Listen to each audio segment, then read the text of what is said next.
ഇന്ന് ഞാൻ വെറുതെ ഇന്ന് പുറത്തൊരു ഡേ ഇൻ മൈ ലൈഫ് എടുക്കാൻ പക്ഷെ അതൊരു വാട്ടേറ്റിന് ഡേ ആയി പോയോ എന്നൊരു സംശയം. ആഹാ, പുതിയ ആൾക്കാരൊക്കെ വന്നിട്ടുണ്ടല്ലോ.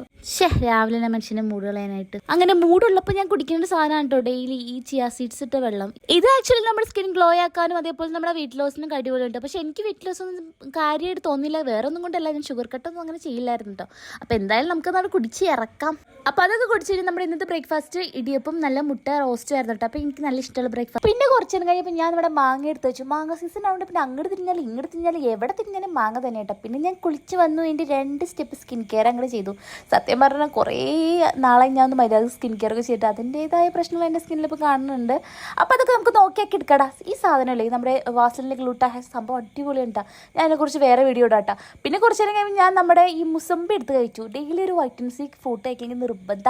ഇന്നൊന്നും ഞാൻ പറഞ്ഞില്ല, കിട്ടിയാൽ കഴിക്കും മാത്രമൊക്കെ തന്നെ. അപ്പോൾ ഇന്ന് രാത്രി ഇപ്പോൾ നല്ല പുട്ടും നല്ല പയറുകറിയൊക്കെ കഴിക്കാനുള്ളൊരു കൊതി. അപ്പം ഞാൻ വിചാരിച്ചു യൂട്യൂബ് നോക്കിയിട്ടുണ്ടാകും. സത്യം പറഞ്ഞാൽ എൻ്റെ ജീവിതത്തിൽ ഞാൻ ആദ്യമായിട്ടാണ് പുട്ടുണ്ടാക്കുന്നത്.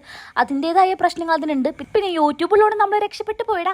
Sometimes my mummy ask me കെട്ടിച്ച് വിട്ട വീട്ടിൽ ചെന്ന് നീ എന്തോ ചെയ്യുമെന്ന്. അപ്പം ഞാൻ അവർക്ക് കുക്കിംഗ് അറിയാൻ പറ്റുന്ന ഒരാളെ കെട്ടണുള്ളൂ എന്ന്. അപ്പം ഞാൻ വിചാരിച്ചു ഇനിയിപ്പോൾ കെട്ടാൻ പോകുന്ന ആളിങ്ങനെ തന്നെയാണ് വിചാരിച്ചെങ്കിലും. അപ്പം ആരാന്ന് പോലും അറിയാത്ത എൻ്റെ ഫ്യൂച്ചർ ഹസ്ബൻഡിന് വേണ്ടി ഞാൻ എൻ്റെ പുട്ടും പയറും സമർപ്പിക്കുന്നു. ഞാൻ ഇപ്പോഴും ഒരു പ്രോ ഷെഫ് ആയി കഴിഞ്ഞിരിക്കുന്നു കേട്ടോ. സോറി, അതിൻ്റെ ഇടയ്ക്ക് നമ്മൾ ട്രാക്ക് മാറിപ്പോയി. കല്യാണം വരെ എത്തി.